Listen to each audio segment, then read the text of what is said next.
নিউজলিংক বাংলা থেকে আমি কাজলি সিনহা বলছি। আজকে আবার আমরা কিছু ইম্পর্টেন্ট কোয়েশ্চেন নিয়ে এসেছি। আমাদের সাথে আছে Sumit Basu, senior journalist. Welcome Sumit. Thank you. প্রথম প্রশ্নটা এটা হলো যে টিএমসি লিডারেরা বলছে কি ওয়েস্ট বেঙ্গলে কোনোদিনই কোনো ইন্ডাস্ট্রি বা ম্যানুফ্যাকচারিং ইউনিট কিছু ছিল না, তাই জন্য মমতার যে 15 বছরের শাসনেও কোনো ডেভেলপমেন্ট অ্যাজ সাচ ইন্ডাস্ট্রি ইয়া ম্যানুফ্যাকচারিং ইউনিটের ডেভেলপমেন্ট আমরা দেখিনি খুব একটা ওনার শাসনে। তো এটা খুবই একটা ন্যাচারাল ব্যাপার। তো এটা নিয়ে এটা নিয়ে কোনো ব্যাপারই নেই। তো আপনি এটার ব্যাপারে কি বলতে চান? এটার ব্যাপারে এই যে প্রবলি যিনি এটা বলেছেন, I think it was Mahua Moitra, who is very well educated. Still এই ধরনের স্টেটমেন্ট যেটা কি ওয়ে খুবই not according as per the fact. তো রিজন বিং ব্রিটিশ ইন্ডিয়াতে Calcutta was the capital. I think 1911 Calcutta was the capital of British India. Or even in post-independence India, West Bengal, especially Kolkata-centric belt, was among the top three contributors to the national economy. মানে Maharashtra, Uttar Pradesh, and then Kolkata. তো এই 1960s থেকে এখন অবধি এই যে স্লাইডটা, because Bengal faced various challenges in all these years, right from 1960s to 2026. মানে কংগ্রেসের আমলে তারপরে নকশাল আরম্ভ হলো, তারপরে বামপন্থীদের রেজিম থাকলো for 34 years, now Mamata is there. তো এই ইয়েতে যে আমরা যে দেখছি যে স্লাইডটা, এটার জন্য কেউ একজন রেসপন্সিবল না। গ্র্যাজুয়ালি এটা entire ecosystem to do business systematically শেষ করা হয়েছে, ইরাডিকেট করা হয়েছে। যখন বিড়লাকে মিড 60s যখন কাপড় টাপড় ছিঁড়ে ভাগানো হলো, that was the turning point as far as বেঙ্গলে যে economic growth and industrialisation thing was there. ওটার ওইখান থেকে একটা ডাউনফলটা স্টার্টিং পয়েন্ট বলা যেতে পারে। এখন এই যে যেটার জন্য খুবই প্রাউড ফিল করে দ্য টিএমসি, এই যে Singur, Nandigram and all that thing, যেটাকে 2007-2008 এর অ্যারাউন্ড হলো, and which created a platform for TMC to come to power. ওই কনটেক্সটে যদি আমি যাই, and if I talk about that, I mean the state government finally probably had to pay more than 4,000 crore to the Tatas as a compensation, as a part of the government. It was a deal between Tatas and the Buddhadev Bhattacharya government, CPM government. তো ওই ডিলটা কে মমতাকেও honour করতে হয়েছে according to কোর্টের ডাইরেকশনের অর্ডারের অনুসারে। and so the Tatas got for more than 4,000 crore as a compensation for leaving Singur. The farmers যারা কি জমি দিয়েছিল, ওই ফার্মার্সরা যারা জমি ফেরত পেল, ওটা কোনো কাল্টিভেশন এর জন্য আর উপযুক্ত ছিল না, ওর মধ্যে কোনো এগ্রিকালচার, কোনো ফার্মিং এর জন্য উপযুক্ত ছিল না। So the Tatas were not exactly at the loss. The farmers were at the loss, কেন কি ওই ল্যান্ডে ওখানে কোনো আর ফার্মিং হবে না। But let me talk about Bengal. ওই টাইমে টাটার কাছে যা টেকনোলজি ছিল, small car within the budget of 1 lakh rupees, ওইটা তখন ইস্ট এশিয়ান কান্ট্রিজ এর ওই জিনিসটা কারোর কাছে ছিল না। এখন the plan of the Tatas was to market it to East Asian countries, Sri Lanka, Bangladesh, Malaysia, Indonesia, Thailand, এই জায়গায় ওই কোস্টাল ইয়েকে, বেঙ্গল পোর্টকে ইউজ করে ওখান থেকে জিনিসটাকে মার্কেট করে নেওয়া। এখন এই ওখান থেকে যখন টাটাকে ছেড়ে যেতে হলো, তো immediately Narendra Modi who was the then CM of Gujarat, ফট করে ল্যান্ড দিয়ে দিল, ওখান থেকে করানো হলো। কিন্তু Gujarat is towards the west of India. তো যে অ্যাডভান্টেজটা কলকাতা দিচ্ছিল, বেঙ্গল দিচ্ছিল, being in the towards the east of India, আর ওই ইস্টার্ন কোস্ট লাইনটা ওপেন করে দিচ্ছিল, that wasn't the case with Gujarat. তো ওই যে প্ল্যানটা কি ইন্টারনাল কনজাম্পশনও হবে ওই স্মল ন্যানো গাড়িটা, কিন্তু মেজরলি এরকম ধরনের কান্ট্রিজ এক্সপোর্ট হবে, ওই প্ল্যানটা ওইভাবে এক্সিকিউট হতে পারলো না। So in that terms Tata was also at loss. কিন্তু more than the Tatas, more than the farmer, it was Bengal which was at loss. কারণ ওইটা এখন কেউ টাকা লাগাতে আসে বা বিজনেস করতে আসে, they will see an ecosystem. Ecosystem মানে আমার কাছে ল অ্যান্ড অর্ডারটা কিরকম, আমার ল্যান্ড লেবার রুলসটা কিরকম, এরকম ধরনের কিছু ধরনের জিনিস যদি না থাকে প্রপারলি, তো বেঙ্গল ওয়াজ এট দ্য লস। কেন কি যদি ইকোসিস্টেমটা যদি প্রপারলি যদি ওখানে ইন প্লেস না থাকে, law and order, the labour thing and all this things, তাহলে কেউ একটা ইনভেস্ট করার ব্যাপারে চারবার ভাববে।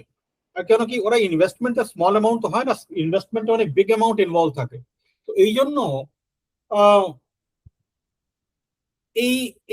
এই যে সিস্টেমটা ইন প্রপার প্লেসে যে নেই, এটার জন্য বেঙ্গলে লোকেরা হেজিটেট করছে, দ্য বিগ বিজনেস হেজিটেট করছে to come and invest in Bengal.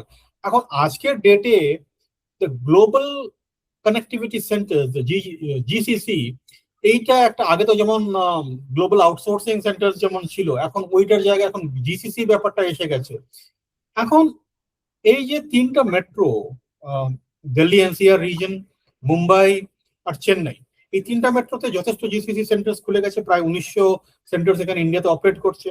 এখন প্লেসেস লাইক হায়দ্রাবাদ আর ব্যাঙ্গালোর এটা লিড করছে, which are not metros, designated metros, but still IT এটাকে হাব মানা হয়, ব্যাঙ্গালোর এন্ড হায়দ্রাবাদ। বাট এদের ছাড়া যে tier 2 cities like Visakhapatnam, like Jaipur, like Bhubaneswar, they are also coming up. তো এই ধরনের জিনিস যে এখানে কলকাতা নেই কেন, being a metro city, Kolkata GCC centre উঠে আসছে না কেন? This are very serious question. আর এটাকে যদি হোয়াইট ওয়াশ করতে গিয়ে যদি কেউ বলে কি কোনোদিনই ইন্ডাস্ট্রি ছিল না, কোনোদিনই সেরকম ব্যাপারটা ছিল না, আগেকার দিনে out of 10 at least 3-4 industry were based in Bengal. তো এখন এখন এটাকে যদি বেঙ্গলের ইন্টেলেকচুয়ালসরা যদি এসে বাড়ি বেরিয়ে যদি চ্যালেঞ্জ না করে, এই ধরনের মানে absolute লাইজকে coming from Mahua Moitra, তো এটা রিফ্লেক্ট করছে কি বেঙ্গল সোসাইটি এখন কোথায় এসে দাঁড়াচ্ছে। আর they have they forgotten their history or are they afraid to ask question? তো এই ধরনের জিনিস কি মানে মানে এত প্লেনলি লেখা একটা গুগল সার্চে যেটা বেরিয়ে আসতে পারে, আর তোমাকে চারটা করে বই ঘাটতে হবে না। তো এটাও যদি বেঙ্গল যদি না করছে, বেঙ্গলের যে বুদ্ধিজীবীরা যদি না করছে, then what we can say as journalists, they should actually cross check it and see কি এমনি কেউ একটা যদি ব্লেটেন্ট হোয়াইট ওয়াশ করে দিচ্ছে কিনা, এরকম ইন্ডাস্ট্রি ছিলই না, so you guys have nothing to lose, তোমরা এরকম কিছু ছিলই না, তো কোত্থেকে হয়ে আসবে? তুমি, আমি একটা হিস্টোরিক্যাল পার্সপেক্টিভ সামনে রাখলাম কি কিভাবে জিনিসটা ফ্রম প্রি ব্রিটিশ ইন্ডিয়া থেকে যখন যেভাবে সিচুয়েশন ছিল, পোস্ট ইন্ডিপেন্ডেন্ট ইন্ডিয়াতেও বেঙ্গলের কি পজিশন ছিল, and the importance of Singur and Nandigram, কি ভিশন ছিল টাটার, কি জিনিসটা হতে পারতো, কি হতে পারলো না। আর জিসিসি যে আজকের যে একটা যে আপকামিং যে একটা ইকোনমিক মডেল, যেখানে কি সবাই এসে লাগাচ্ছে, মানে ফরেন থেকে কোম্পানিজরা ডাইরেক্ট তাদের ওখানে অফিস সেট আপ করছে, ওইখানে Kolkata is nowhere in the picture. So that statement is incorrect by the TMC leader. This is what I have to say. Thank you Sumit, তোমার অ্যানালিসিস আর তোমার ইনসাইট গুলো শেয়ার করার জন্য। আমার আরেকটা খুব ইম্পর্টেন্ট প্রশ্ন আছে। সবাই আজকাল এই যে রিসেন্টলি প্রধানমন্ত্রী আমাদের নরেন্দ্র মোদী, উনি কলকাতায় গেছিলেন, আর উনি মানে এক জায়গায় দাঁড়িয়ে ঝালমুড়ি টেস্ট করেছিলেন কোনো দোকানে গিয়ে। তারপর ঝালমুড়িটা দেখা গেছে কি গুগল সার্চে টপ সার্চ হয়ে দাঁড়িয়েছে, মানে অল ওভার দ্য ওয়ার্ল্ড সবাই ওটাকে নিয়ে একটু সার্চ করছে, র্যাঙ্কিং একদম হাইয়ার সার্চে এসেছে।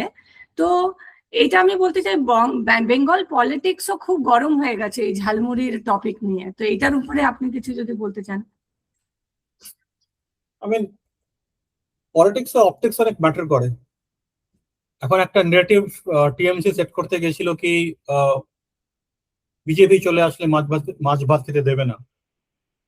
আর অমিত শাহ যখন when he said কি ওখানে এখন বেঙ্গলে উনি প্রায় 2 weeks থাকবেন to motivate BJP cadres for the poll, তখন তৃণমূল ওনাকে চ্যালেঞ্জ করেছিল, come and have some Bengali delicacies like kosha mangsho and মালাই চিংড়ি and মাছের মোড়ো, মুড়ি ঘন্ট, things like that.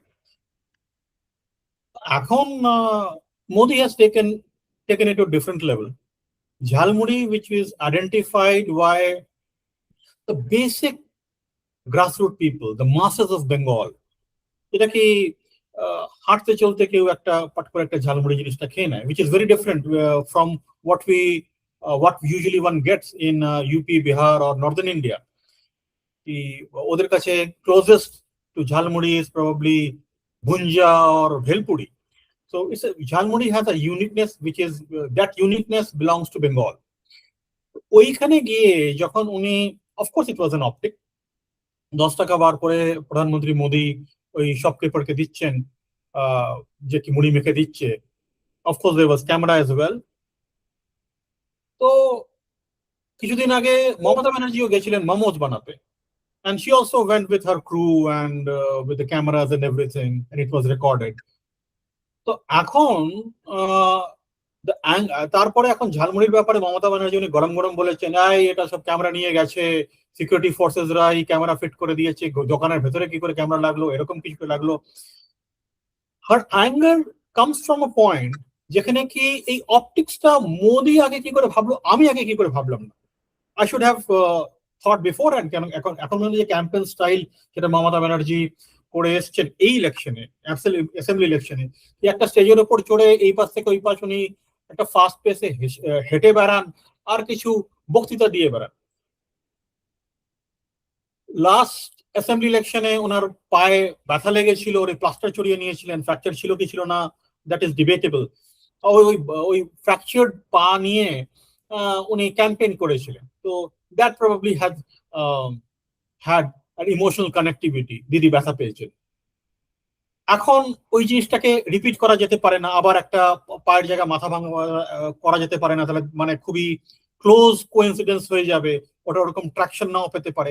এখন যদি মোদি যদি ঝালমুড়ি খেয়েছে অ্যান্ড এখন যদি মমতা যদি গিয়ে ফুচকা খেয়ে নেয়, তো ওটাও খুবই ক্লোজ সিমিলারিটি হয়ে যাবে, ওটাকে পাট করে রিপিট ভ্যালু সেরকম পাবে না, সেরকম ট্রাকশন পাবে না। তো রাগটা ওই পয়েন্টটা কি, how could Modi think it and how could Modi do it, আমি কেন করলাম না আগে, আমার মাথায় বুদ্ধিটা আসলো না কেন আগে। But this is politics, this is optics is a very very important part of politics. তো yes, I mean Modi did strike a chord there. Thank you. Thank you Sumit, তোমার খুব থটফুল ইনসাইট শেয়ার করার জন্য। নমস্কার দর্শকগণ, thank you আমাদের চ্যানেলকে subscribe করার জন্য, and I request all of you to subscribe, share and like our channel, Newslink Bangla. Thank you for watching us and listening to us. Thank you. ধন্যবাদ।